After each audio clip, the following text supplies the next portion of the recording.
I'd imagine, short and sweet.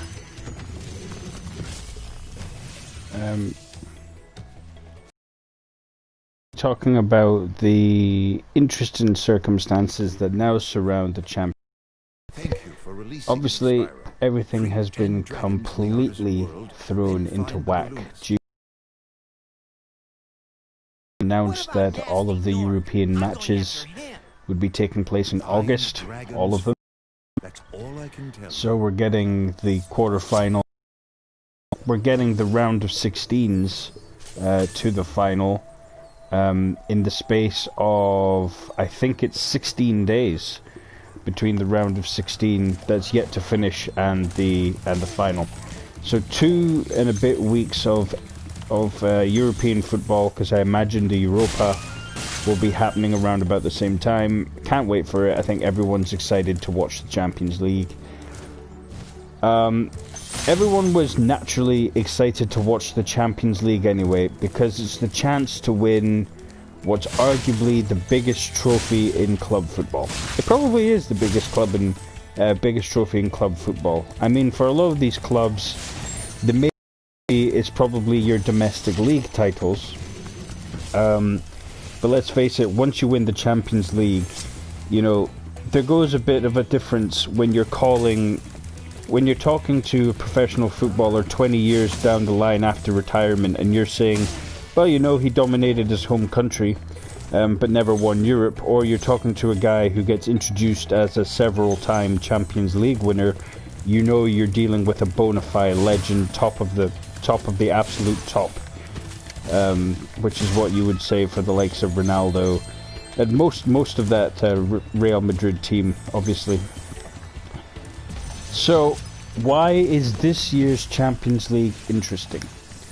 Well, not only is a majority of those big teams that we would usually expect to win it are struggling right now. Juventus are only just ahead in the league. Barcelona is behind Real Madrid, and Man City have obviously lost the Premier League to Liverpool. Because Liverpool just decided to run roughshod on absolutely everybody. And Napoli are one of the teams, I believe, that are taking it to Juventus in the league. I would have to double check that, but anyway. So the draw happens, and the draw is always interesting anyway, because we find out who's facing who. You know, because depending on who it is, a certain team might be ferociously dominant at home, or they might be the sort of team that's better away from home than they are at home, like Chelsea, for example. This year is going to be very different, because there is no second legs. There is only, I mean, there is for this round of 16, because they've already had the first few matches. But the quarterfinals to the final, there is only one leg, one chance. So that means if a big team mucks up, there's no chance to recover. But at the same time, if a smaller team screws up, like say if this was Liverpool's year, like if the Liverpool of last year was experiencing this year, they would be out. Barcelona would have eliminated them, and there would be no fairy tale story for Klopp in that. So losing 2 legs and only having it be one match, every match being treated like a final, makes the Champions League so interesting all of a sudden. Because now it's anyone's game. And then the draw is usually the one thing that prevents that from happening. Because all of these smaller teams, all these teams that don't have a lot going for them, they get drawn up against the powerhouse, and usually the powerhouses make it to the final, and then we have a team that we would expect to win the Champions League win the Champions League. This year, holy crap, this draw may have just made this Champions League probably one of the most interesting. I mean, I thought last year's one was interesting because Tottenham were surprisingly beating a lot of people. And not to mention the rise of Liverpool. Even though I'm not a Liverpool fan, it did warm my heart a little bit, because I felt like they were just I think it was probably because Real Madrid had been so dominant in the Champions League that when Liverpool came up against them, everyone kind of went, you know, typical Scouse answer, it's Liverpool's fucking year. But unfortunately it wasn't. But it was the next year. Well, Liverpool aren't even in this quarterfinals, round of 16 anymore. That's something that you've got to wager in. Liverpool aren't in this tournament. They were eliminated by Atletico Madrid, if my mind serves me correctly. And Atletico Madrid is one of the teams that I am away to talk about being an interesting factor. And I'm going to say this right now, full disclosure, before I go into a little bit of detail. Their bracket, it has worked out the complete opposite. The 4 teams that have already qualified are facing each other. And then, obviously, after they did the quarterfinal draw, they did the draw for the semi-finals. So certain quarterfinalist winners will face each other, so we can already see who would face each other in the semi-final. And then, of course, a bit of a broad stroke, you can make your predictions for the final from that point. So,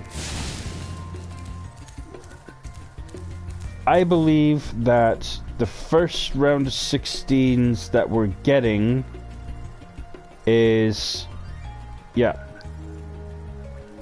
Barcelona and Napoli will face either Bayern Munich or Chelsea. It's going to be Bayern Munich because Bayern Munich are 3-0 up on aggregate. So I think we can expect to see a Bayern Munich Barcelona quarter-final coming out of that. Hang on, my fucking things just disappeared. Right, there we go. So yes, Bayern Munich or Chelsea are going to face Barcelona and Napoli, and Juventus or Lyon is going to face Real Madrid or Man City. Now, think about what I've just said there. Barcelona, Napoli, Bayern Munich, Chelsea, Juventus, Lyon, Man City, Real Madrid. They're all in the same bracket, right? So out of all those teams, right, out of Real Madrid, Barcelona, Bayern Munich, and Juventus, did I say Juventus? Oh yeah, and Man City. So you've got five potential Champions League winners there. Only one of those are getting to the final. You know, that's why this is interesting. It's not going to be 2 of these 5 teams. It's only going to be one of them. And these are all the favourites. Barcelona, Bayern Munich, Juventus, Man City and Real Madrid. Apart from Liverpool, these guys are the favourites. Arguably, you could say on the other bracket, Atletico Madrid are favourites because they beat Liverpool. But let's face it, in the eyes of the average betting facility, right? Everyone who does bets right now just threw their hands up in the air and just went, whoa, what the fuck? Because you've got to consider that. Who do you pick from those 5? Which one of those 5 are going to make it to the final? Who's not going to make it? Because Bayern are on a tear. Barcelona have a point to prove. Real Madrid have a point to prove, as do Man City. Juventus and Ronaldo, I mean, they've always got a point to prove. But 4 of them are getting eliminated, and they're not even going to make it to the final. So, then we look at the other bracket, what I'm going to call the underdog bracket. Means that we are going to get one of these underdog teams in the Champions League final. And it makes it very interesting because of that list, right? We've got Red Bull Leipzig, right, facing Atletico Madrid. And we've got Atalanta, who have never made it this far in the Champions League. I think someone said that this is their first time in the Champions League. I'm not so sure about that one, but I've certainly never seen them make it this far into a European tournament. And they fight PSG.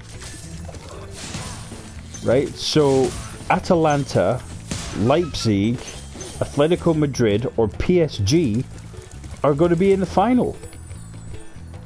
I mean, if it's Atletico Madrid, like I said, that would be the take all the surprise and the fun out of the tournament, which is what I usually expect. So I expect Atletico Madrid to be that team to make it to the final. But would I love it for Leipzig to knock them out? Yes. Would I love for Atalanta to knock out PSG? Kind of. Part of me kind of wants PSG to succeed as well.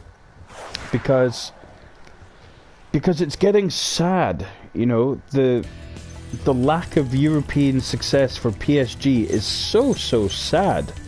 When you look at the players there, Thiago Silva, you've got Mbappe on the rise, you've got Neymar, Cavani, Mauro Icardi, Kurzawa. Is Thiago Motta still there? Even if he's not, they've still got Marco Verratti.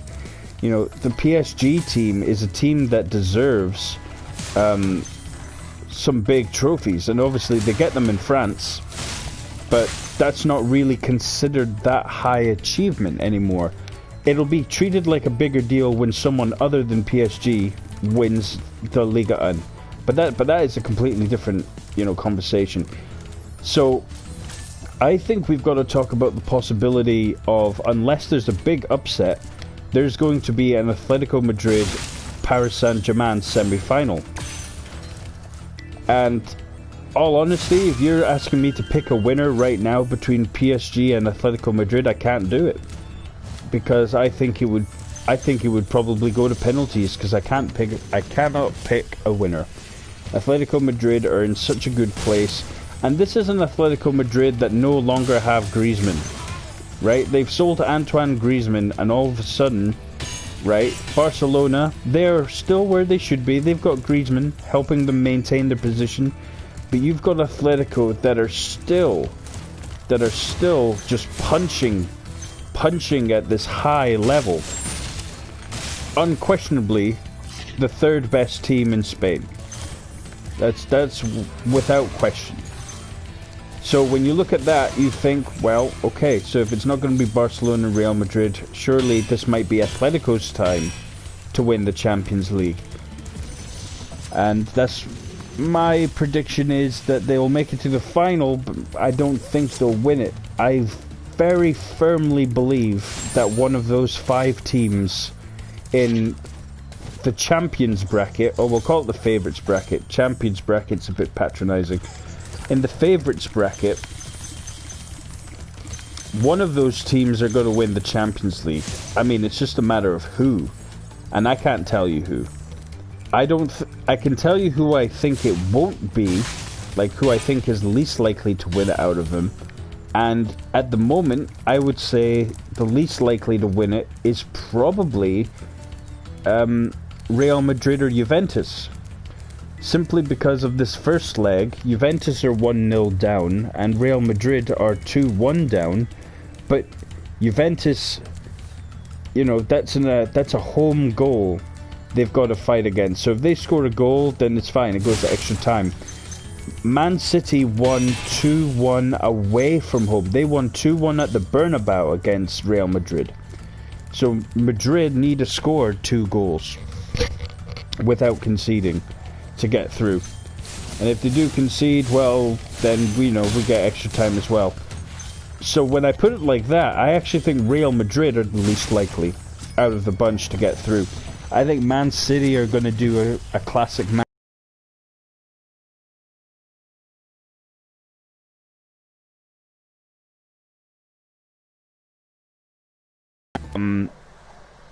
Well, I mean, if we're talking about that, I mean, everything would have been done and dusted a month ago, so we've got to look at it from that perspective.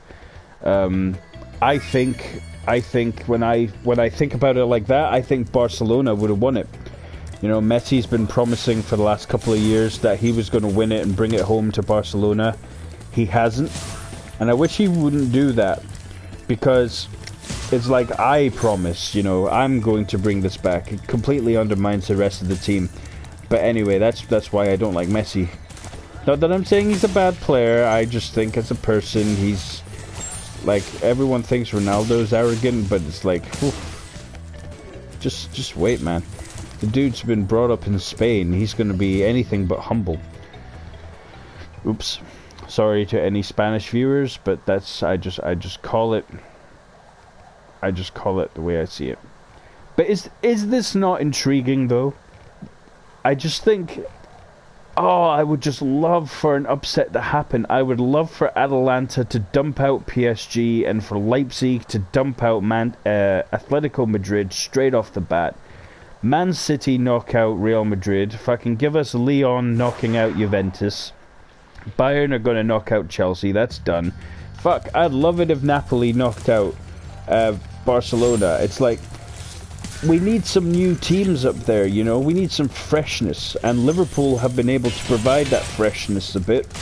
Tottenham making it to the final, right? But even if it wasn't going to be Tottenham, it was going to be Ajax. You know, that is a hell of a... You know, that is a hell of a change from the usual guard of the teams that make it there. You know, we've got to remember that Europe's elite are not just the richest clubs. There are teams there who aren't the richest of, but have the most talented of the talented. The Europa League. Because they were, if I'm not mistaken, they were in the Champions League, but they only did enough to secure one of the backup places in Europa. Or I'm not sure. I know Conte's done a very good job, and you know that's a team that's spearheaded by Romelu Lukaku, and you can hate him all you want. I mean, I hate that Chelsea sold him, but seriously, Lukaku is a very, very good striker, and on his day, you know, he's going to win you trophies. But he's not playing in the Champions League. Like I said, he's playing in the Europa. So it would be interesting to see. It would be very interesting to see Atalanta beat PSG, because right now they are very much the Ajax Tottenham of this year. You know, they are the underdog team. This is their first Champions League. To be honest, they're doing fairly similar to how Leicester did in their first Champions League. You know what I mean? They did very well, I believe. Did they make it to the knockouts? I think Leicester. Yeah, I think Leicester made it to the knockout stages. But you know, to make it to the quarterfinals, it's like, guys, we're one of the top 8 clubs in Europe right now. You know, that's a bold fucking statement for teams like Red Bull Leipzig, considering where they were a few years ago, and Atalanta, they weren't really a low Italian team, but they were sort of like your, you know, consistent mid-table team, or lower mid-table. You know, they weren't a relegation favorite, but they weren't by any means necessary a solid team. Now they are. Now they are, and it's not a fluke, because they qualified well last year in order to get to the Champions League. They're doing well in their league again this year, and as I keep saying, they are in the final 8. So there is something there in Atalanta, and I strongly believe if they were going up against a less all-star team than PSG, I would say they would be my favorite underdogs going into this. But that's stiff competition, favorite underdogs, because Lyon might beat Juventus, and I think Red Bull Leipzig have a very good team. And as a Chelsea fan, you know, I heard about Timo Werner coming to Chelsea, and I love Timo Werner. He's a phenomenal striker. He's hit a new height again this year. But I keep hearing about this issue he has with his ears, that the noise of a big stadium can disorientate him, hurt his ears, which I don't think I've ever heard of before. Certainly not in a professional football player in the absolute top divisions. But that might be an issue for him when he comes to Chelsea. But in the meantime, when there's no crowds, you've got to assume that he's going to be firing on all cylinders, because there's no excuses. So I think Leipzig, although they're definitely not the favourites to beat Atletico, they're going to give Atletico a hell of a fucking game. Hell of a fucking game. I'd be so disappointed if Atletico came out and won like 3-0. I think 3-2 would be a more... what's the word I'm looking for? Fair interpretation of what I think that match is going to be. It's going to be attacking, you know. That's what I love about this Atalanta. That's what I love about this Leipzig. You know, usually we watch underdog teams. They come into these big tournaments and they're cagey, they're defensive, and then Ajax came, right? Ajax came and broke that mentality. They went, well, what's the point in just defending? Well, we might not get a chance. We've got to take our chances. So they just attacked the hell out of their teams. And lo and behold, you've now got Atalanta, who have scored 13 goals or something in their last 4 Champions League games. Like, that's a team that can score fucking goals. They know what they're doing. Those boys, they have some potential there. They have some old guard guys in there with a lot of experience, and it just seems to all be spearheading to this. I'm not telling you that Atalanta are going to win the Champions League. I'm just saying that let's not rule it out, because they have a much easier path to the final than Barcelona, Bayern Munich, Juventus, Man City, Real Madrid. But they do have to beat PSG, and that brings me back to one of my original points. PSG are still PSG. You know, how long is it going to be before Kylian Mbappe is a Champions League winner? Not very long. Like, the guy is Thierry Henry on another level. He just needs a team to put him in more consistent goal scoring positions rather than dragging his team into these positions. For a team with Neymar, PSG are very underwhelming. That's not to say that they're not dangerous, but they are underwhelming. When they turn it on, right, they turn it on, you know, taps on, whatever, like they did to Manchester United last year. You know, they just opened up the well and they just pulled a massive one out at Old Trafford. But then they go back to the Parc des Princes, their home stadium, and all of a sudden they're playing shit, and Manchester United do that epic comeback, which everyone still talks about. Even though the penalty wasn't a penalty, it was by Champions League standards. And lo and behold, though, they conceded the penalty. They can argue all they want, right? In that game, Man United weren't the ones that conceded the penalty, right? That's what it's going to boil down to. You can blame referees, you can blame whatever, but if the ball is not there in the first place, then there's no need to blame anyone else. That's my take on that. So PSG right now, if they do not win the Champions League, or at least not make it to the final this year, they have nothing to lie back on, right? They have nothing, unless something really stupid happens in the matches. PSG do not have a leg to stand on. They do not have an argument for why they are not winning the Champions League. The players they've bought, right? They signed Cavani from Napoli. So Cavani, you know, was the reason Napoli were so good, right? Well, PSG have made it this far into the Champions League. But guess what? So have Napoli. Napoli are currently 1-1 on aggregate with Barcelona. Neymar signed from Barcelona. Barcelona, like I just said, in the round 16. Neymar has done nothing, you know, since the MSN trio. Sure, he's done big things in France, but like I said, it's not the Champions League.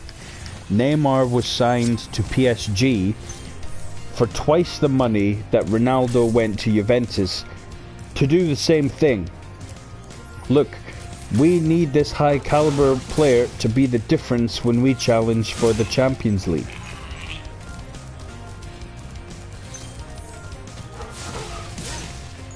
And then you look at not just Cavani, but his backup option is Icardi. Mauro Icardi. Again, like, and this amazing striker for Inter Milan, who Inter Milan ridiculously let leave. But then we're able to replace him with Lukaku. And then Inter Milan feel like a better team. But PSG doesn't feel like a better team with Icardi. It just sounds better. But they don't actually play better. And yeah, so you can imagine this has got to be eating up the PSG players, the managers, the staff, especially the investors. You know, the people who run the show. They must be furious that this team cannot bring it together. They just can't. They have just tried and tried and tried, and they just can't. This year, they've got to give it a crack. If your obstacles, your 3 potential obstacles to the Champions League final, and your PSG is Atletico Madrid, Atalanta, and Leipzig, you, my friend, have to be making it to the final. Right? If you're doing this on Football Manager, right, would you not be furious? Of course you'd be furious. Because of the team you've got. You'd be like, well, this is bullshit. How is this team losing to this team? And how is this team just never winning this thing? It's been years now. Years of attempts. Years of having a world-class team. You know, it's not just because of Mbappe and Neymar that team is world-class. They had a pretty decent team before then. You know, Ibrahimovic achieved nothing in PSG when it comes to Europe. And that was, and yeah, you could say he was oldish. He wasn't that old when he was in PSG.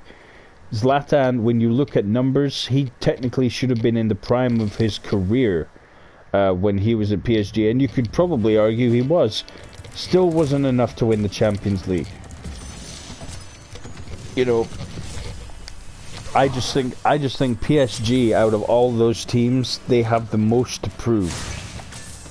And the two players that have the most to prove is Neymar, right?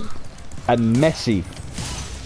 I know he's in Barcelona, right? I'm a way to explain why I'm saying Messi. I probably said already, you know, Messi has promised the Barcelona fans for 2 years running. In fact, this will probably be the 3rd year running, that he will bring the Champions League back home to the new camp.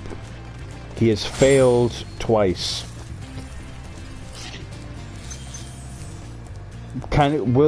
Will he be able to tolerate failing a 3rd time? Like, is Messi going to have to do what Messi does for Argentina and just say, look, we're not going to win if you guys keep playing like this. I'm going to play the way I know how to. You guys just sit back and defend and let me do all the work. And if you've got a good pass, give it to me. If you're in a good position, give it to me. And I think we could see that. We'll certainly see that against Napoli. If Messi doesn't score against Napoli in the first game back, I'd be shocked.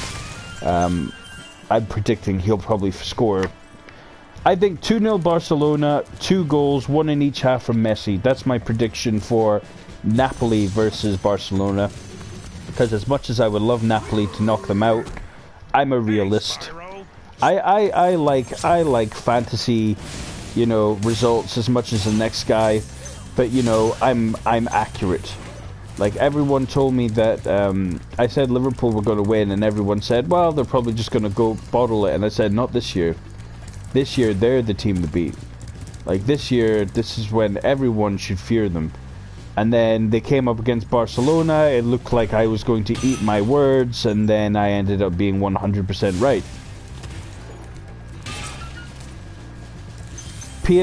Barcelona just don't have that feeling to me. They just, I think the defense is too weak. You know, certainly in comparison to the attack of Barcelona, the defense of Barcelona is very weak. Like, out of all of those defenses of the top teams, I mean, even though they're not playing well, I'd probably still pick the Real Madrid defense over the Barcelona defense. That's not a... Everyone's gonna think I hate Barcelona after this. It's not that I hate Barcelona, right? It's just, there's something irritating about Barcelona winning. Not that I'm saying there's nothing irritating about Real Madrid winning. Real Madrid's back-to-back Champions League titles, okay. It's like, at first it becomes impressive. Of course it's impressive. But then you get the Michael Schumacher effect, or what Formula 1 fans are now knowing it as the Lewis Hamilton effect, where in a long way down the future, you know, our kids and everyone will look back at this Real Madrid team and say that was probably the greatest team of all time, certainly in terms of Europe, right? But at the time, people got bored with it. They got frustrated because it was the same old result, and they just went, oh, they're going to win again. You know, like in Formula 1, oh, Mercedes and Lewis Hamilton are going to win again. But in 10 years' time, when they're retired and Mercedes aren't winning, everyone's going to look back and go, wow, they really were legendary, weren't they? They were on a different level. And that's this Real Madrid. This Real Madrid and this Barcelona, I don't like because of their success, but I appreciate that this is history. You know, there is never going to be another pair like dominating the world at the exact same time as Cristiano Ronaldo and Lionel Messi. There's just never going to be another polarizing pair. It's like you couldn't get much more different with these guys. One is predominantly one-footed, the other is completely ambidextrous. Both excellent at free kicks. One loves to run with the ball, one used to love to run with the ball, one loves to finish inside the box, one loves to finish outside the box. You know, it's just, we will hate right now that these two are so majorly successful, but when they are gone, we will appreciate the class above that they are. But we ain't talking about Real Madrid winning the Champions League this year. Out of all those teams, it's Barcelona. And I'm afraid it applies, my logic applies to Barcelona. I don't want Barcelona to win the Champions League. The people that I want to see win the Champions League is someone who was either unexpected or someone who deserves it after a long graft. And that applies to literally everybody. That applies to literally everyone in this current Champions League, bar Real Madrid and Barcelona. Everyone else is in a position where everyone would be accepting of them winning. And the only Spanish team that people would be happy to see win is Atletico Madrid. Let's get that right now. No one wants to see Real Madrid win it. No one wants to see Barcelona win it other than their own fans. Right? Would I like to see Atletico win it? Yes, because I believe that Sergio Ramos robbed them. I'm not saying that it was... Well, rob's the wrong word. But it was snatched away from them by Sergio Ramos in the Champions League final. And that was when Real Madrid would then go on to win 4-1 after extra time, which is so painful, considering Atletico were 1-0 in the final for so long. The reason that maybe stung me is because at the time Thibaut Courtois was a goalkeeper on loan from Chelsea at Atletico, and I was obsessed with Courtois, and I thought he was the future of goalkeepers. And, you know, I was very wrong about that. But anyway, you know, the other players that are there, Diogo Costa, I'm not sure if Gabi is still playing. You've got João Felix. You know, that's a youngster who a Champions League would be huge for him. You know, if João Felix was to win a Champions League before Mbappe, I mean, there's your battle of the young stars. You know, young stars, youngsters. I wonder where that comes from. But yeah, I mean, if we're looking at who the top youngsters in the world are right now, like the real guys that look like they're going to be Champions League winners and they've got titles written all over them. Right, there's three guys. There's João Felix, who's Portuguese, currently playing at Atletico. You've got Mbappe, PSG. He's already won the World Cup, where he was one of the main players to help him do so. And you've got Erling Haaland. And Haaland is a clinical striker. This guy is Harry Kane with an extra 10%. He might not have quite the same physicality as Harry Kane, but that'll come with age. But his overall, his clinical ability, there's only so much you can teach someone, right? You can teach someone technique, you can teach someone positioning, the angling of their hips, where to strike a ball, right? But it's completely different to be able to do it as consistently as he can do it, right? Because you could say, well, if he's training to be that consistent, then everyone else in his team should be just as consistent because of the training. Well, that's very clearly not the case. Look what he did in Red Bull Salzburg, and now look at him in Borussia Dortmund. It's such a shame that Dortmund didn't get a chance to go further in this tournament, because, as I said, I think Haaland is one of these youngsters we're going to be talking about. If he continues scoring goals, he'll be in contention for the Ballon d'Or before you know it. João Felix, I'm not going to talk about the Ballon d'Or with him yet, because he's got a bit to go. Out of those three youngsters, the Haalands, the Mbappe, as I said, João Felix is the least polished in his position. Like, we know that he's good, we know that he's good at multiple things, but we don't know what his thing is yet. You know, like Mbappe, we know is about pace, he is about pace, and he is about attitude, getting under people's skin. Haaland is about being clinical. He is about scoring goals, and he doesn't care about anything else. This is his career. He's like a miniature Zlatan. And I'm not just saying that because he's Swedish. I'm saying that because his attitude is, well, I train hard, I score goals. Listen to his interviews. The guy is as blunt as Kimi Räikkönen. He's phenomenal. I love Erling Haaland. He's going to be a superstar. He's already a superstar. The fact that he's scoring as many goals as he is just bonkers. It's bonkers. But yes, no Dortmund in this Champions League. But Mbappe and João Felix do have this opportunity. And if João Felix wins, and he does it in a way where he has contributed a large part of, say, the game to it, say if they make it to the Champions League final, I would say I see Atletico Madrid getting there over PSG. Very likely we'll see Atletico Madrid versus PSG in the semi-final in that case. And that will be an excellent match. I can tell you that right now, that will be an excellent match. PSG versus Atletico Madrid. I'll hallmark it right now as maybe match of the tournament. We will see Felix versus Mbappe, and Mbappe will look more impressive because he is more refined. He is a more polished product than Felix, like I said. And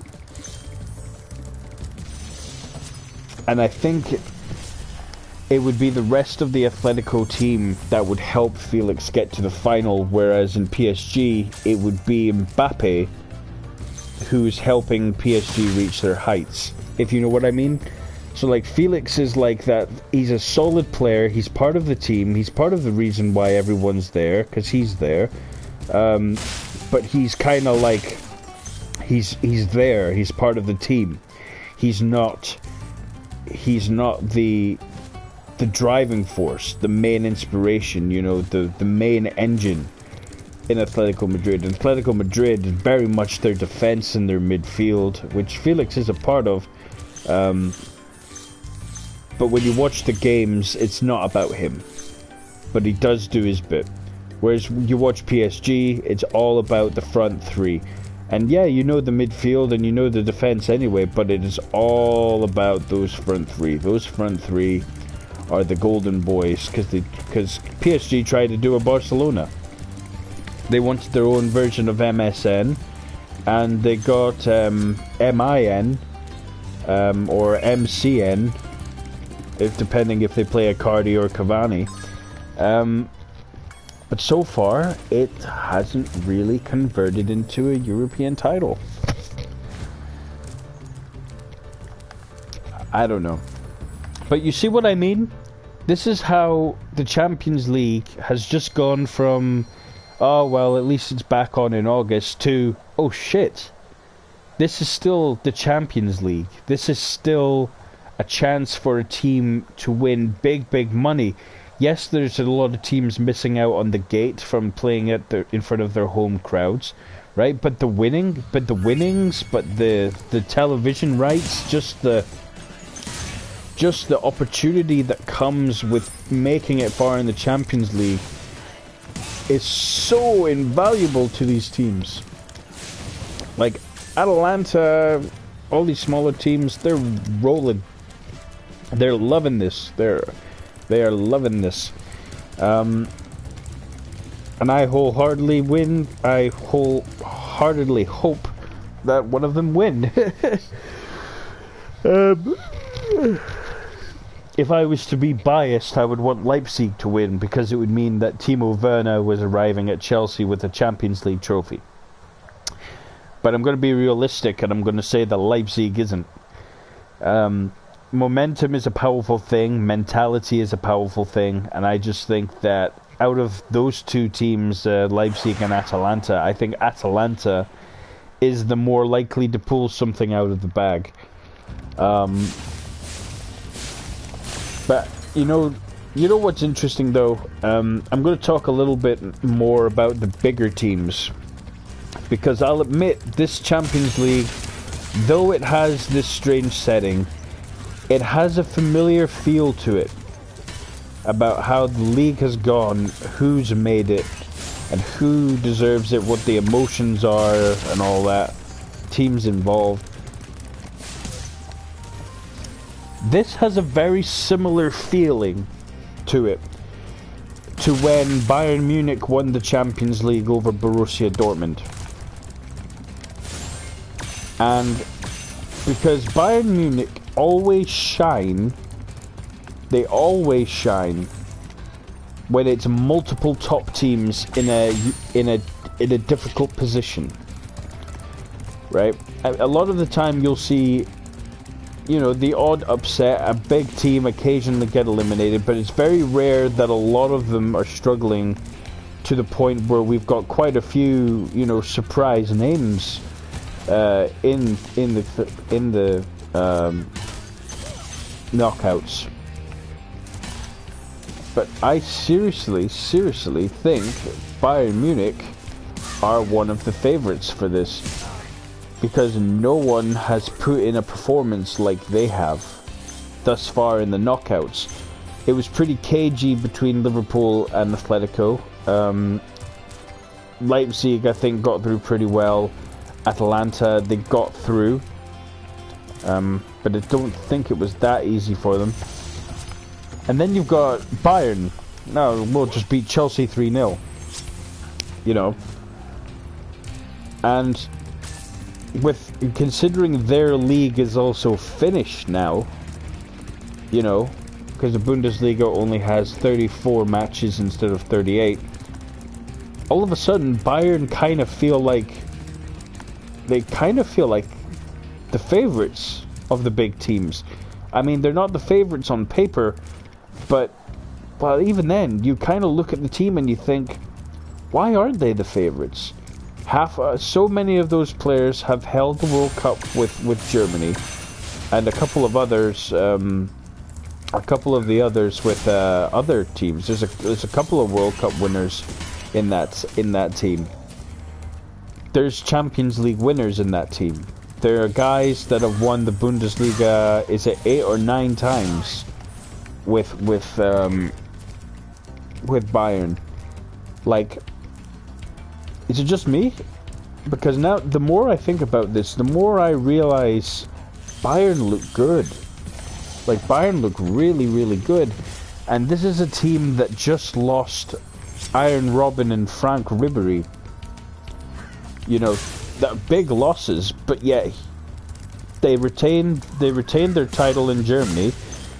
They're clearly going to knock out Chelsea in the Champions League. And I'm not just saying like, oh, Bayern are going to win because they knocked us out, right? I mean, my mentality usually is, if you're going to knock out my team anyway, you better go on to win it. But they just look good. I mean, they look good, they play good, the team is good on paper and is actually performing to what the paper says. I don't know, you know, I think Bayern look... I think this is Lewandowski's year. We were talking about youngsters who are the future, Mbappe, Haaland and all that. I mean, it's all well and good to talk about guys who are the future, but we really need to talk about the players in the here and now.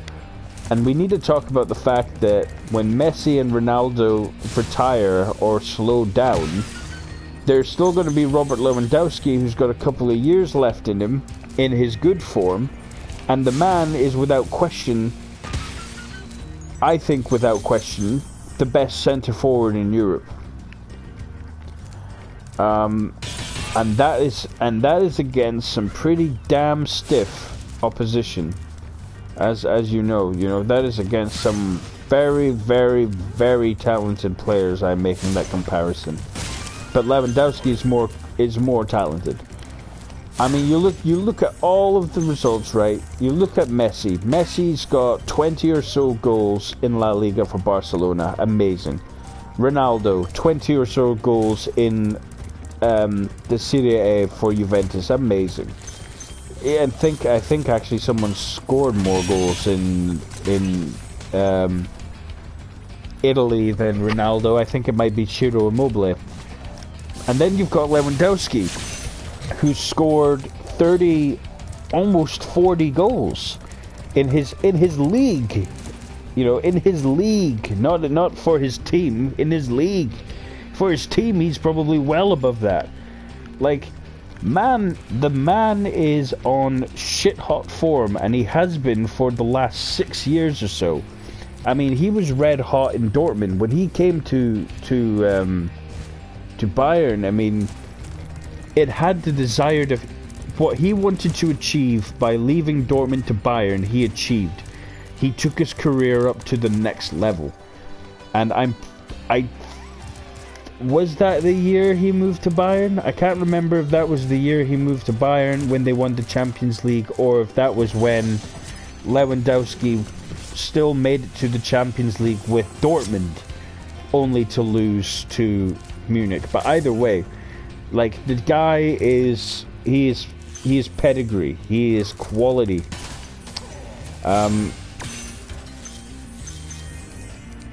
Yeah, you know, this is a guy who I'm not 100% sure if he's won the Champions League, but if he hasn't, is that not a bit of a crime? I mean, Robert Lewandowski never winning the Champions League, that would have been like Samuel Eto'o, you know, going his career without a Champions League. Which obviously didn't happen. I mean, Eto'o won it in... What did he do? He won it in Barcelona, but did he also won it for Inter Milan, wasn't it? Yeah, Jose Mourinho's Inter. So Lewandowski, you know, He's a big element in this tournament. As I said, Chelsea are already down and they're not going to come back from 3-0. If Chelsea come back from 3-0 against Bayern Munich and make it to the quarterfinals, right, then fucking anything can happen in this tournament. Right? Chelsea knocking out Bayern Munich is a lot more unlikely than us seeing a Leipzig versus Atalanta semi-final. And as much as we like to dismiss that these things don't happen, upsets, when they do happen, they don't happen thick and fast. They do. I'll just revert you to what happened last year. But if they do come thick and fast, let's just consider that Atalanta versus Leipzig could genuinely be a Champions League semi-final. It's just so epic, you know. I mean, I'm fanboying like crazy right now because I didn't realize. Because it'd been so long, we've all been away from the TV so long, we've all kind of forgotten what's at stake and who this affects, you know, how this changes careers. People don't just, if it's a big team that win it, then those players hit new heights. If it's a surprise team, then new players all of a sudden get thrown into the conversation for some of the best players in the world. And that's so humbling, and it's so nice to witness. Witnessing history is our privilege when it comes to sport, is to witness it. We can criticize it, we can critique it, we can hate it, we can love it. But, you know,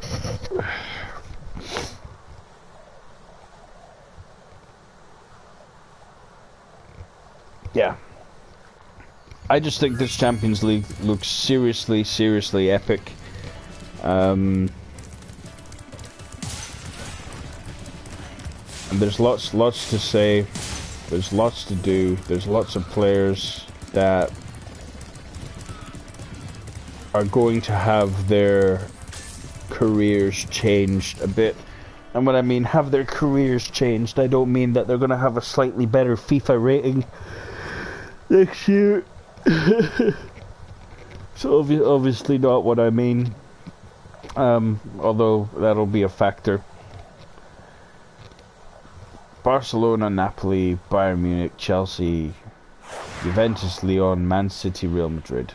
Any of those teams, 4 of those teams are not making it to the quarterfinals. Chelsea aren't making it to the quarterfinals. The other ones, I mean, I've already kind of predicted here that Napoli are going to get knocked out by Barca, but I mean, there's at least a chance that something can happen. The only match where I would say the chances are gone is the Chelsea game. And then your winners of I think I already said this. Your winners of Barcelona, Napoli will face Bayern Munich or Chelsea, and Juventus versus Lyon winner faces Man City, Real Madrid. And when I look at it like that, I mean, I assume Juventus can overcome a 1-0 deficit against Lyon without conceding. Or even if they do, you know, score enough to counteract it. I think they'll face Man City, so we'll be talking about Ronaldo versus Manchester City, which is an interesting dynamic. Barcelona versus Bayern Munich. Well, it gets tough. That's because that's a Champions League final. Bayern Munich versus Barcelona. That's your Champions League final. But if it does happen, it can only happen in the quarterfinal. If it was Barcelona versus Bayern, God, I mean, out of all the matches, I mean, is that not the hardest one to predict? And again, one leg in a neutral location. Barcelona don't have an advantage. Bayern Munich don't have an advantage. Man, I mean, I really hope Bayern win it. Again, this is my whole not wanting to see Barcelona or Real Madrid succeed glands talking. But Jesus, I mean, Barcelona versus Bayern, oh wow. I said PSG versus Atletico would be game of the tournament, but Jesus, if we got Bayern versus Barcelona, man, that would be a great match. That would be an excellent match.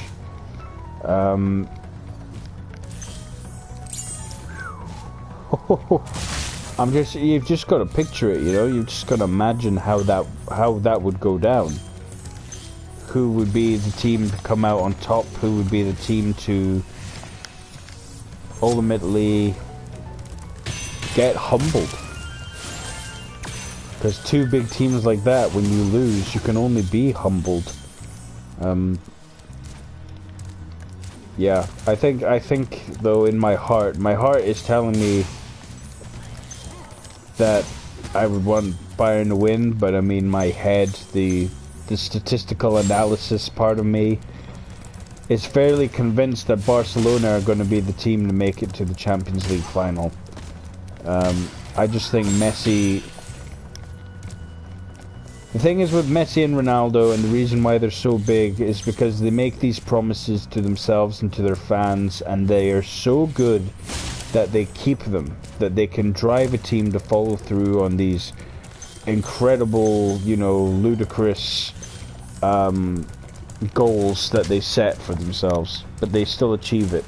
Messi is slowly but surely starting to fail, and he is not going to want that. Not when he's still trying to prove that he's the best player in the world next to Ronaldo, because Ronaldo, he didn't promise Juventus that he would win them a Champions League.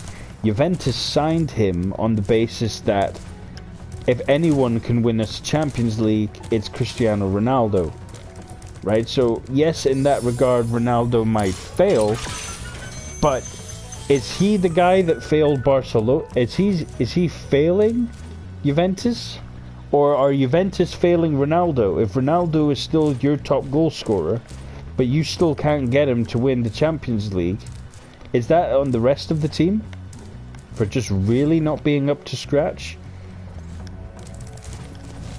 You know, it's just all things to think about. Whereas at Barcelona, the buck stops with Messi. Why didn't Messi get us to the final? Why didn't Messi get Suarez, you know, onside? You know, it's like, well, isn't that Suarez's fault? It's like, oh, but this is Messi's team. I'm like, exactly, this is Messi's team. This is the problem. It's Messi's team. So when he fails, right, it's not Barcelona failed, it's Messi has failed Barcelona. Because, oh, the rest of the team are flawless, this is Barcelona. But you're so good, you are the shining star of Barcelona. You are Barcelona in most of the fans' eyes. So when you fail, it's you that's failing. So Messi, that's a long-winded way of putting it, I know, but short way of putting it, Messi's promised something, he's not delivered, and that's not what these guys do. That's not what Messi and Ronaldo do. They make good on their promises. They make, you know, football look like it's the easiest damn fucking sport in the world. And yeah, so when he doesn't succeed, people ask questions. And I think Bayern can ask a huge question of Barcelona. I think Robert Lewandowski is just the man to ask Lionel Messi, you still think you're the man? You still think this is all about you?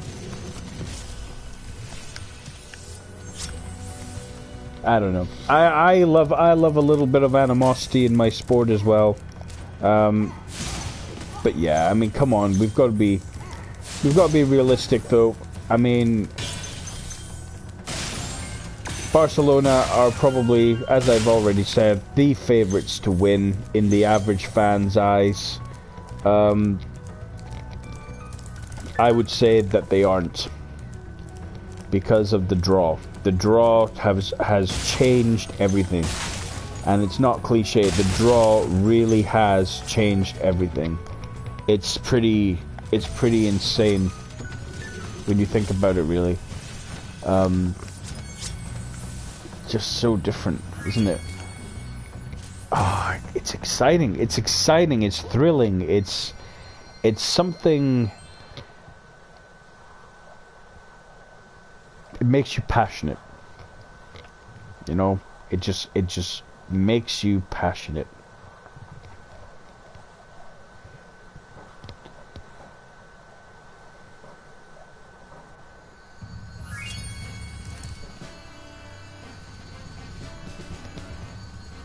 So now I've talked forever about the matches that are taking place. We should probably talk about the players of interest, the players who are actually left.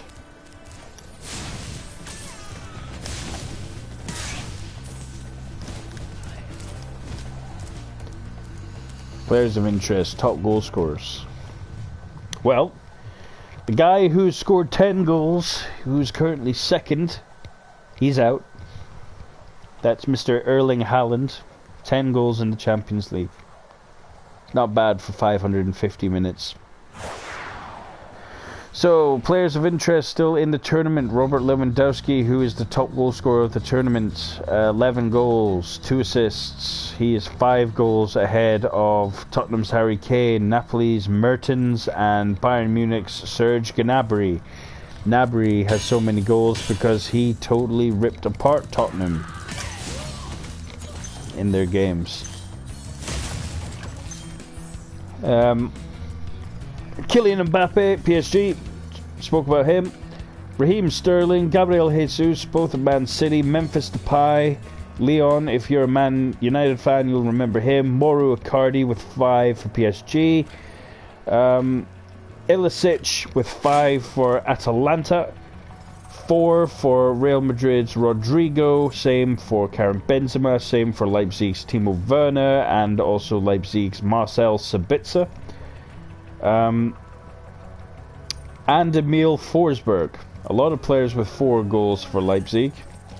And Paulo Dybala with 3 goals and 2 assists for Juventus. Ronaldo and Messi. I didn't realize that Messi and Ronaldo had such a poor Champions League campaign. Neither of them have scored...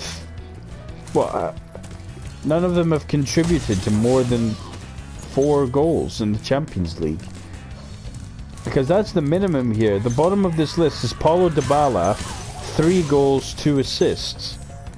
So Ronaldo and Messi have done worse than that this year. I mean, that's... I didn't actually know that. I assumed Ronaldo and Messi had just scored 5 or 6, you know, the usual sort of... Wow, I had no idea that they had done so little this year. In terms of Champions League, that is. Because in terms of their domestic leagues, they're both high-flying. Very high-flying. But, I mean, yeah, this is kind of...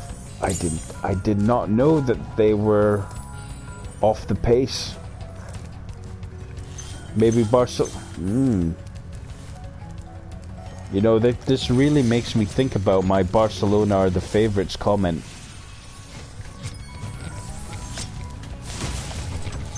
I mean, if we were basing it off top goal scorers, it's going to be Man City or Bayern Munich who make it from that aggressive bracket.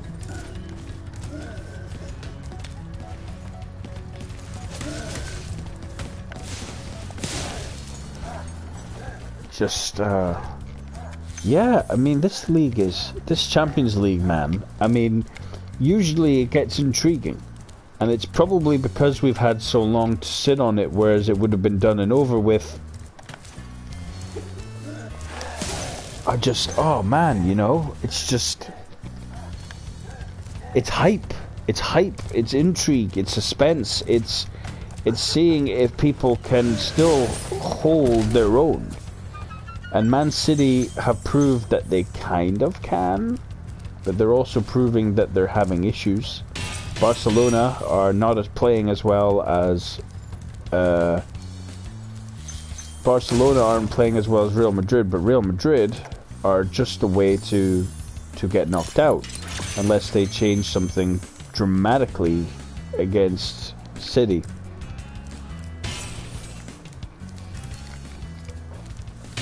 I just yeah, I'm very happy. I'm very happy that I really am happy that this is just, it's all built up to this epic peak, this conclusion of oh, it's been so long, what's everyone going to be playing like, rather than, oh, this is the team on form, this is a team who have recently not been on form. It's up in the air. It's all up in the air. And there are so many good teams left, and there are a couple of underdog teams that have made it, guaranteed themselves a place in the last 8, set themselves up for potentially something very special in the semi-final. I hope that's what we see.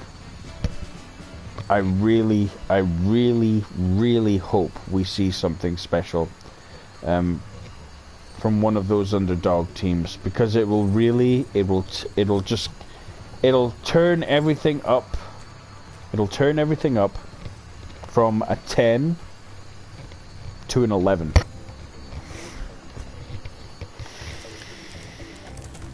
And once we hit 11, everyone will be right back to where we should be feeling for the Champions League.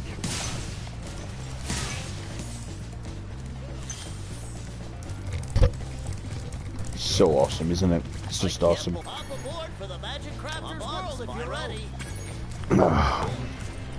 Let's see. It's pretty epic, isn't it? So, there's a good chance that I'll be doing another one of these close to the time. If not, it will be involving the Europa, although I don't think the Europa is quite as interesting. Actually, screw it, why not? Next time I do the Champions League, I actually want to be talking about the Champions League. So, fuck it, let's talk about the Europa. Where is the Europa?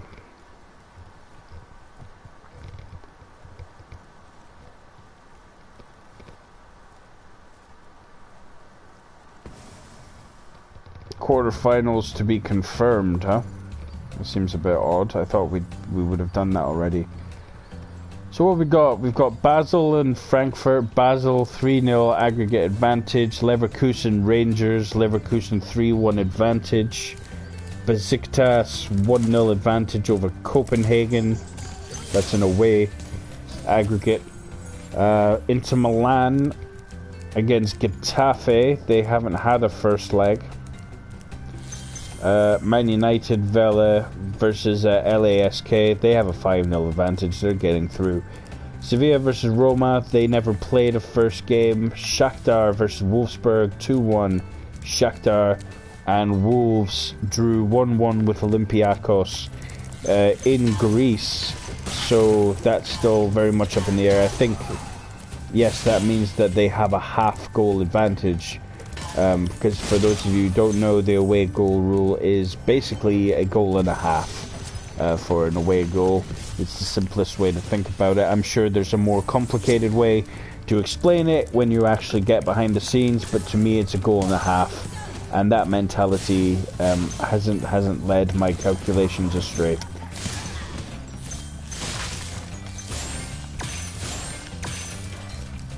So there's a couple of big teams in there, you know. I mean, we've got Wolves. Wolves, I think, are very much an underdog team in that league. You've got Shakhtar, you've got Sevilla, Roma. Sevilla, who of course have won the Europa 4 or 5 times, I think. Man United, they're going through. They'll be one of the favourites. Inter Milan, you've got to say they're a favourite. Copenhagen, Istanbul, we'll see what happens there. Rangers, Leverkusen, I think Leverkusen have got that one. As a Scotsman, I can say fairly confidently Rangers might be an above average team in Scotland, but that is by no means make you a half-decent team in Europe. Barely even makes you worthy of even entering Europe. Even Celtic are an embarrassment, and they're our champions. Oh, this motherfucker.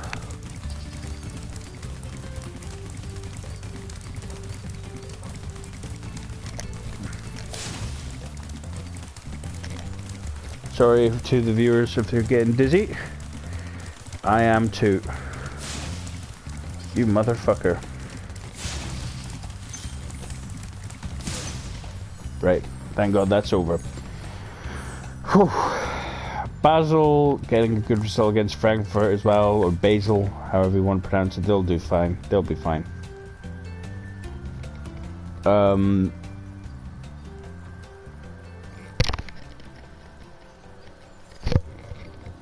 It does look interesting. It does look interesting.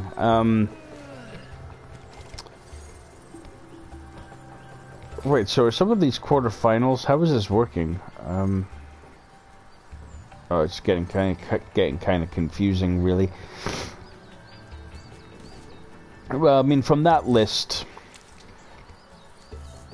so we've got Basel, Bayer Leverkusen, Copenhagen or Istanbul, Inter Milan, Man United, Sevilla or Roma, Shakhtar or Wolfsburg, and probably Wolves. I expect Wolves to knock out Olympiacos.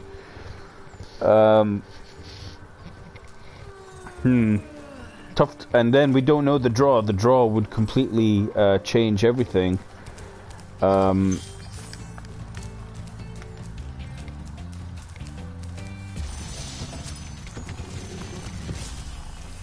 Actually, I thought there was a draw.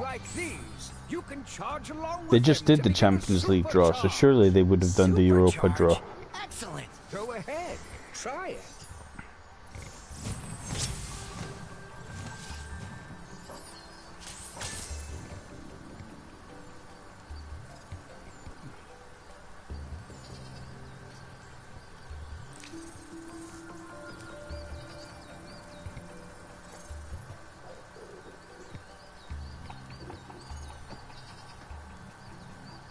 How many sides is that? 1, 2, 3, 4. 1, 2, 3, 4. So that's 8.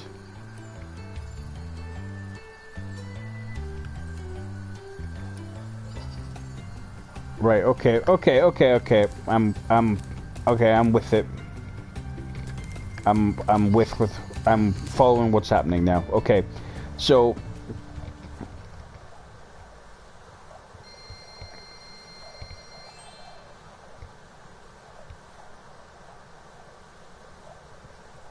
Right, yeah, so we've got Wolfsburg or Shakhtar.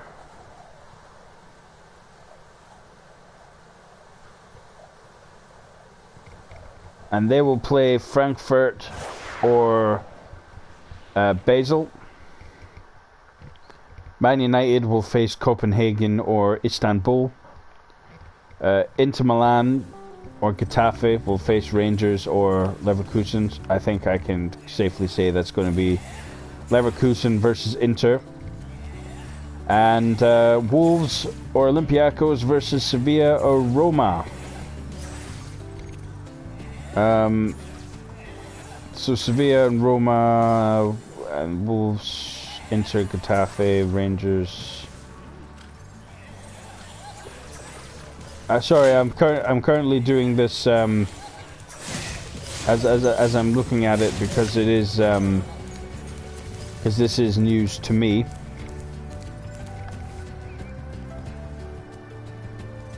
So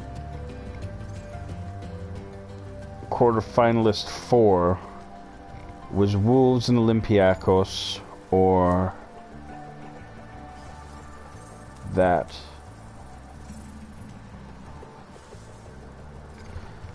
Huh. Well, there's still a lot more to decide in for the Europa. But basically, there's a good chance that an English team might bring home a trophy after all. I think Manchester United. I think Manchester United have to be one of the favourites going into that match. I think they have to be.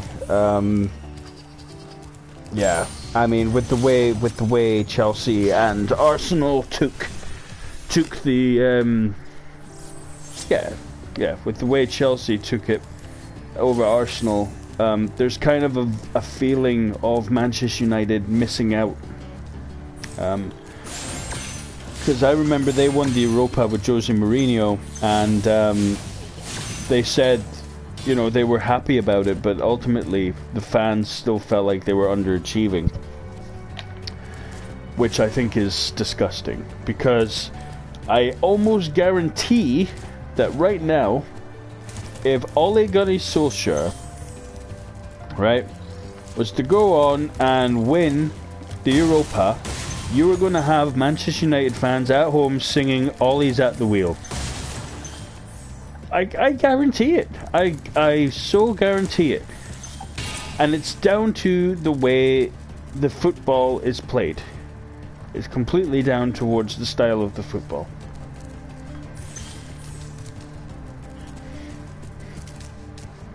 Get out of here, beastie. Right. I feel like there's a wizard there or something.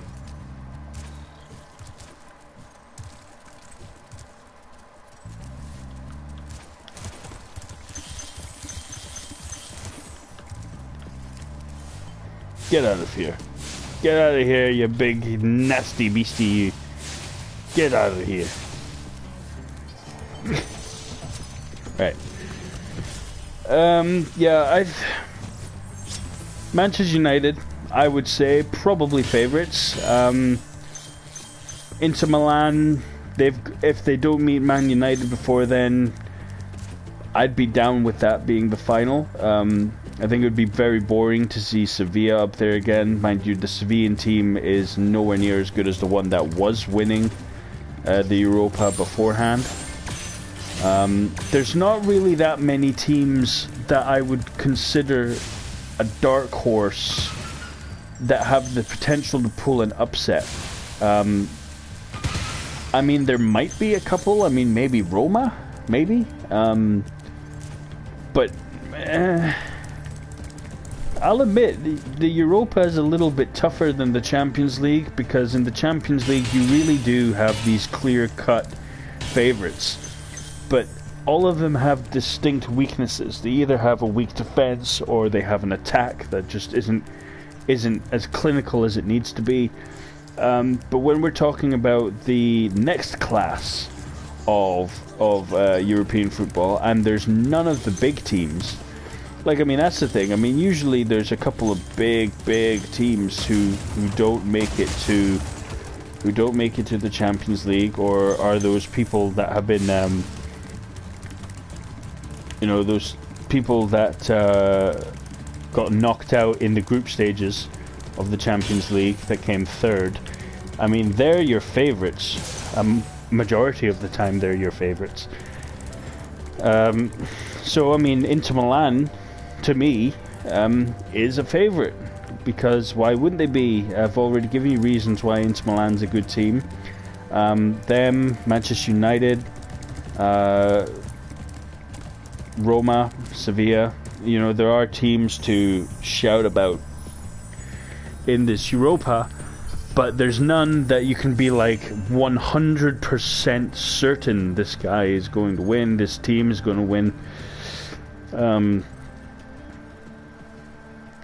But I would say it has to be Inter or Man United. I'd be shocked if anyone else made it to that final. Roma and Sevilla. Okay, I'll tell you what, I'll pick a top 5. Well, I talked about how you've got the 5 favourites in the Champions League who are all in the same bracket. I'll pick 5 for the Europa. So, my number 1 pick to win is probably... Yeah, it's probably Man United. I've got to be realistic here. But if it comes down to a technical battle, I almost expect Inter Milan to win that match. It'll be a tough game for both of them, but I am expecting Inter to be the better team, but I would not at all be surprised if Manchester United were somehow able to pull one out of the bag. Hang on a second. I'll just keep talking.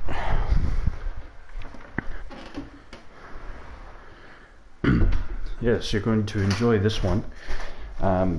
This is when I'm going to take the ceremonial dump of predicting the top 5, which is now a brand new thing I'm doing as of this moment.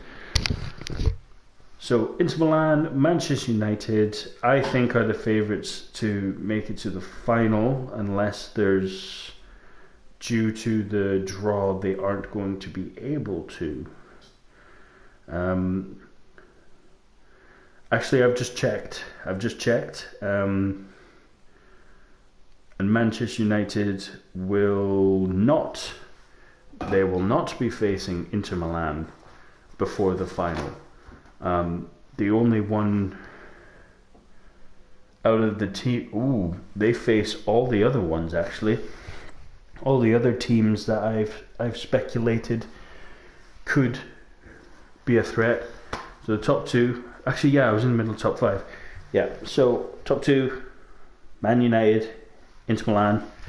Number 3, I will say Sevilla, simply because of the club's history. 4, I will say Roma, because they have the potential to beat top teams in the Champions League, let alone the Europa. And number 5, my dark horse team is definitely Wolves. Wolves have a chance to do something quite spectacular for their club, and I think they've got the team and the grit to do it. The only thing that people would have held against Wolves for saying that they would have been, deficient in a certain area, it would have been match fitness. But now everyone's kind of in the same boat. I think Wolves are now in a sterling position to do some damage. And if they're not facing Man United, no, they are, and if they have to face Man United, I think Wolves have a better chance of beating Man United than Inter Milan, because Wolves have caused so many problems for English teams, and yeah, I just see it happening. I really just see it happening. So I'm going to do a little bit of a reversal here. I'm going to change my predictions in a little way.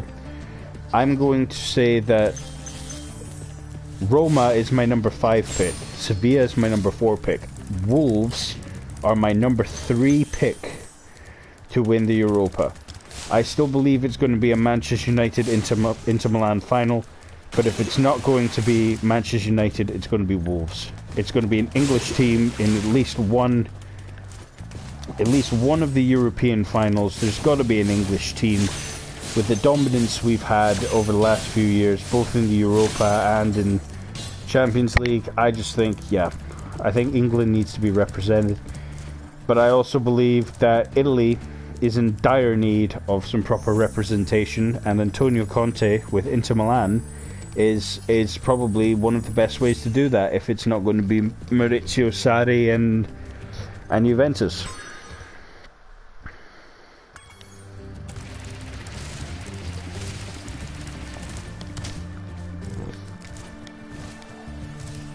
It's interesting, the Europa. There's a lot of teams there, but I just don't consider. There's just some.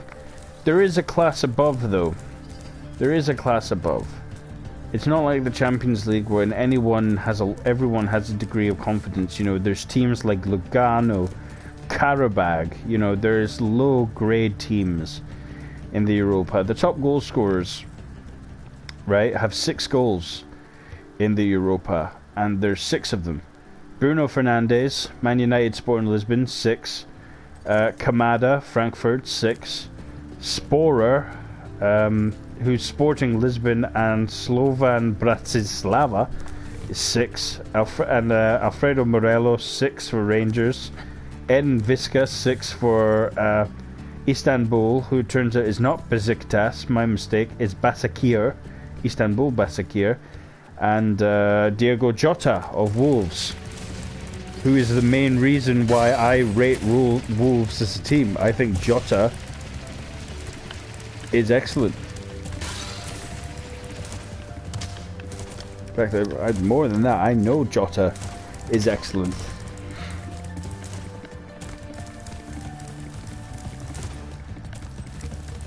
Oh, it's getting interesting. You know, the Europa, I think, the Europa is certainly in a much more predictable position than the Champions League right now, and that's maybe a good thing because people like to get their predictions right. I love to get my predictions right. I know I do. I'm sure a lot of people are the same. But I also love to be pleasantly surprised. And the Champions League is very much out of those two leagues where I would prefer to see the surprise, because it is a bigger deal, and there's no point pretending that it isn't a bigger deal. If you know, you're a footballer, you're trying to put across how important you are, you tell someone you won the Europa, they'll be like, that's pretty cool.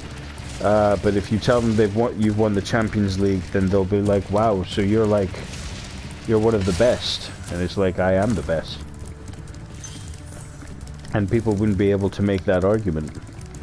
People want to win that Champions League trophy. Not that people don't want to win the not that people don't want to win the Europa, because obviously the Europa is excellent. It's a huge achievement. Chelsea have won it twice, and I was very happy on both occasions. And I was, you know, I was shouting, I was pumping my fist, I was very happy. But when Chelsea won the Champions League, that was enough to make me cry, because it was everything. It was, winning the Champions League is everything to a fan. And then, yeah. I hope that one of these teams can pull off an upset, do something a little bonkers. Hopefully it's Atalanta. But I don't know, would it be considered an upset or a surprise if Man City were to win it? I mean, obviously, if you're a fan of the Premier League, you kind of go, well, no, it's Man City. But then if you're a fan from other parts of the world, you kind of say, well, yeah, because it's Man City. They are, to a lot of people across Europe, they are still just Man United's less successful little brother. You know, as much as they want to shift that stigma, and they have shifted that stigma for the most part, there's still a bit of it which exists, and that's purely because that the Sir Alex Ferguson era with Manchester United was so damn successful that, you know, there's a lot of trophies, there's a lot of stuff that you've got to accumulate in order to surpass Manchester United as the main club. And this is how you do it, you know. I mean, they've done it with the champions. They've done it with the what am I trying to say? The league title. You know, they've won the league title a few times now, which will help. I think they're now 5-time champions. I believe they're 5-time champions in history, maybe 6. But Man United still have those Champions League trophies, and Europa. Actually, you know, that's the amazing thing about Man City. They've never even won the Europa. But that's because they always do well enough to qualify for the Champions League. Always do well enough to qualify for Champions League. Usually qualify from the group stages, so they don't get put into the Europa. But then end up losing the knockouts and then ultimately come away with nothing. And that's in one of those rare circumstances where you kind of wish you came third in your group instead of second.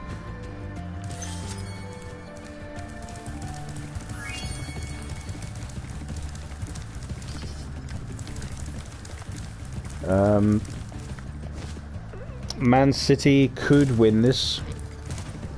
They've got to deal with Real Madrid first, and then they've got to hope.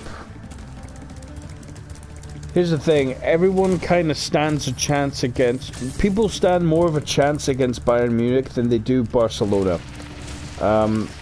Even though Bayern Munich might be the better at the time, you don't need to give Lionel Messi, you know, a guess. And oh, you know, I guess we could risk going up against Barcelona. Don't even give Lionel Messi an inch, right? Or he will take a mile. So, you know, yeah, I think Man City have a chance. Barca have a chance. Bayern have a chance. I think if Lyon knock out Juventus, as impressive as that would be, I don't think that will mean anything. Personally, I just don't. I think Lyon would struggle. If they made it to the final, yeah, I'd be pretty surprised. If they made it that far, I mean, 1-0, I mean, fair enough, okay? I mean, that's a good enough deficit for anyone to overturn, but I mean, they still did it. You know, they still beat Juventus 1-0. Whether you want to say it was lucky or not, whatever, they still did it, you know? I mean, I've gone on and on now for what feels like hours. It probably is hours, because there is a lot of detail to take in. There is a lot of if factors. There is a lot of positives, especially because of this long break. This long break has blown everything wide open, and we're talking about how cool it would be for these smaller teams to upset the bigger teams. And the draw for the Champions League completely opens up that door. You know, all of a sudden, Atalanta and Leipzig have gone from, oh, well, you know, they're just punching above their weight to, wait a minute, this is the draw? So you mean to tell me these guys, they only need to get lucky once, and these guys could potentially be in the Champions League final? And even then, even if they don't win their games, Atalanta and Leipzig, you've got Atletico Madrid and PSG. And as we said in the beginning, one of those four teams are definitely going to the Champions League final. PSG, Atletico, Atalanta, or Leipzig. It's going to be Atletico or PSG. But just the fact that we're saying that, right? It's exciting because it's a different winner. It's a different final. You know, Mbappe has got plenty of chances in the Champions League, but he's never had a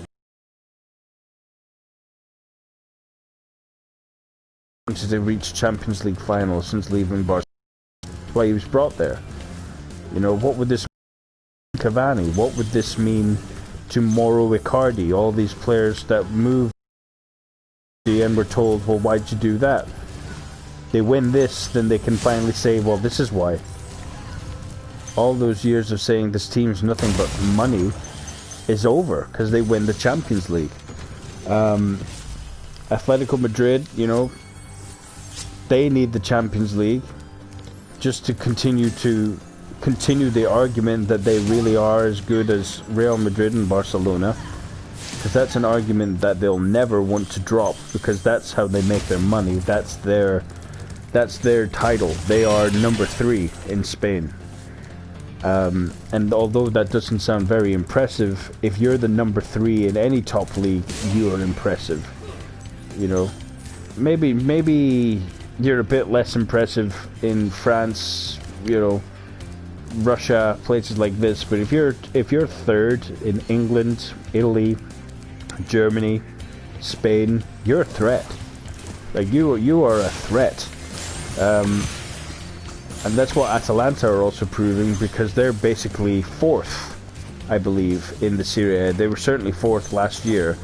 That's why they were able to make it to the Champions League. And now they are playing so well. You know, they're one of the best playing teams in the Champions League for goal scoring as well. We talked about how Ronaldo and Messi, you know, between them haven't even got 5-6 goals in the Champions League this year. Messi and Ronaldo, you know, combined. And then you've got Haaland scoring 10, and then you've got big bad Lewandowski. He's got 11. If you include the goals he's scoring in Germany, I'm pretty sure he's the top goal-scoring player in Europe right now. Certainly in the top leagues. You know, you've just got a lot going on. And not to mention, even though Barcelona are the ones with a draw, and Real Madrid are the ones who are trailing Man City, Barcelona are still not playing as well as Real Madrid are when it comes to the La Liga. You know, Real Madrid are the ones who are currently winning the league. So there's a lot of little different elements at play here, which will obviously affect the outcome of the Champions League. The other thing, obviously, coronavirus. The main reason why none of this has happened, why we're still talking about the Champions League happening, and we're in the middle of fucking July, and we're talking about the Champions League happening in a month's time. It's totally bizarre. It throws your calendar well into whack. Every single football season is going to be in a strange place, like the Champions League, because as far as I'm aware, they're beginning the leagues at a similar time to when they usually would, which means that some leagues might be starting before the Champions League final even takes place. But then I'm not sure how that affects signings, if it just means new signings are ineligible to play in the Champions League, or whatever. I'm not sure what the whole deal with that is. I'm sure we'll find out closer to time. But is it not intriguing? I mean, for once, there's a genuine factor, right, that has thrown everything a spanner in the works. You know, it's not just a matter of, oh, this one team knocked out one team, that's the complexion of the tournament change forever. You know, this isn't Trent Alexander, Jesus Christ, this isn't Trent Alexander-Arnold's corner against Barcelona. You know, that's throwing a spanner in the works. Every single team has just been told to delay themselves, to hold back, to stop training, to lose your momentum, take a step back. And it's very clear some teams just haven't got their momentum back. Liverpool, since coming back, they've not looked half as good. Before the break, Liverpool in their 30 or 29 matches had one draw and one defeat in the league. That's now up to 2 draws and 2 defeats in the league. And they've only played 3 or 4 games since they've come back. Barcelona have lost a step. They're now trailing, not badly, but Real Madrid look like the favourites to win the La Liga. So Barcelona aren't looking good. Real Madrid are looking good, but they're in a bad position to Man City, who are also looking good. Bayern Munich look near unstoppable. Chelsea, they're already done. They're 3-0 down aggregate to Bayern. Bayern are knocking out Chelsea. And then obviously you've got Leipzig versus Atletico, and of course Atalanta versus PSG. I mean, part of me really thinks that it's going to be, if anything, a Bayern Munich PSG final, and I'd be very okay with that, because it's something a bit different. I mean, Bayern, I mean, people might go, Bayern, but do you want Man City to make it to the final? I mean, what happens if Guardiola wins the Champions League with Man City? Does this become Guardiola's permanent home? And I'll refer a little bit to Football Manager, right? I know this sounds stupid, right? Okay, but a lot of the time where you get good at statistics and picking up patterns from people is obviously based on form and success. Now, Guardiola has had a lot of league success at every club he's been at, right? But the Champions League was elusive to him in Bayern, and it's currently elusive to him in Man City. Now, he has spent longer, I believe, at Man City than he has at Bayern, so he clearly likes it here in England.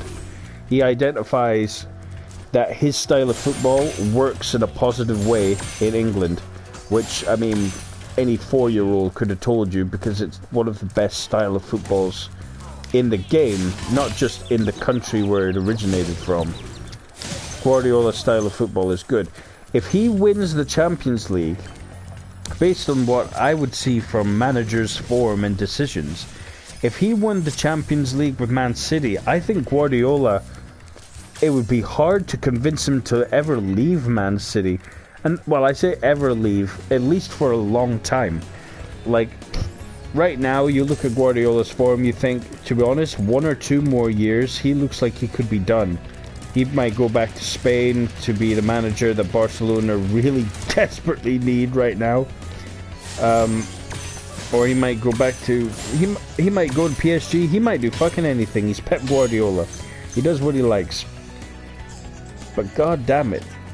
If he wins the Champions League with Man City, why would he leave? With the bond he's formed with certain players, with no doubt the huge amount of money that not only he's getting, but he has at his disposal to sign other players. It's like a Champions League win for Man City would be very interesting.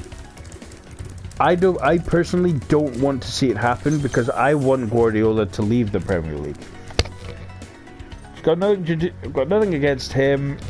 It's as I said much earlier in the video when I was talking about Barcelona and Real Madrid. There's only so much you can stomach seeing the same people succeed over and over and over, and I don't know why I did that, because I was already finished, and over again. And Guardiola is one of those managers where it's just success, success, success. The Premier League's been interesting because he has lost a couple of times. He's now lost to Liverpool. He's now lost to Jurgen Klopp. He lost to Claudio Ranieri. You know, that time when fucking Leicester decided that they were the best team in England. I mean, am I the only one that kind of sees this as a... I'm trying to think how to describe it. I just think, like, it's not just interesting in terms of the teams, it's also interesting in terms of the managers, because the managers, it's going to change all the time. The mentalities will change. One result can change someone's mind about a club forever. That's just the way it is. So Guardiola leaving, I think, will only happen in the near future if Man City continue to struggle in Europe. And if for someone like Bayern to win it, whilst Guardiola isn't, and Man City, I think Man City will just say, well, okay, you've given us so much more to our history, but now we're on a, now we know we're on a different level. You've taken us to a level where even you are struggling to get us even further. We've got to do this by ourselves. We've got to find someone new.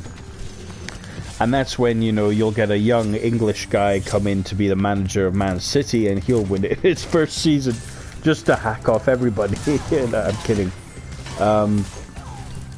If any English manager is going to win the Champions League anytime soon, it's going to be Frank Lampard. And that's not because I'm Chelsea impartial. That's because there's not a lot of good English managers who are in a decent position right now.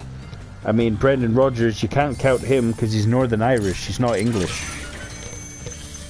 if I was counting Northern Ireland, then sure, you know, Brendan Rodgers, Leicester, why not? Why not say they're going to win the Champions League someday?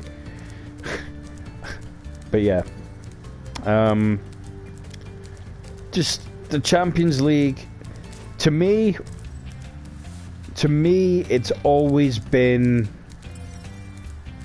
I'm not going to say the pinnacle of football because that's pointing out the obvious, but it's the pinnacle of club hype. You know, because it's hype. It's just hype for days. It's hype over all sorts of little things. It's just hype. It's like the World Cup, but every year. And eventually it rubs off on you, because then you start to go, yeah, you know, this is very historical, this is a very important trophy, and this is the team who I'm going to tell my kids about. You know, when I end up talking to my kids about football, right, when my dad used to talk to me about football, he used to talk about his favorites, Ruud Gullit.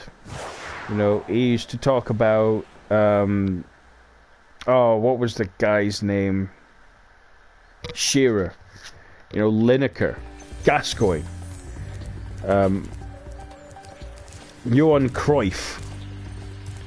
You know, all these magnificent players.